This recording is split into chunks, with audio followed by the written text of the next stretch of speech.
സുധി, നീ എന്ത് പണിയെടുത്ത സുധി? ഒരു മര്യാദ വേണോ? ഒരുമാതിരി ഇൻസൾട്ടേം പോലെ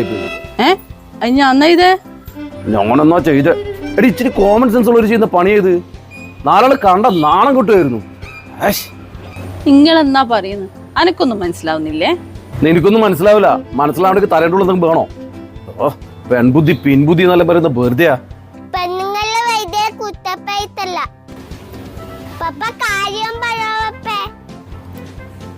കാര്യം പറ. അച്ചുമോളിയിലൂടെ വേണ്ട, മമ്മിയല്ലേ തോന്നിയ ദിവസം കാണിച്ച്, അതിനല്ലേ മമ്മീനെ പറയുന്നു. അപ്പ കാര്യമല്ല അറിയണ്ടേ? വാ കാണിച്ചതല്ല. കണ്ട അച്ചു നോക്കിയേട്ട മമ്മീന്റെ പണി.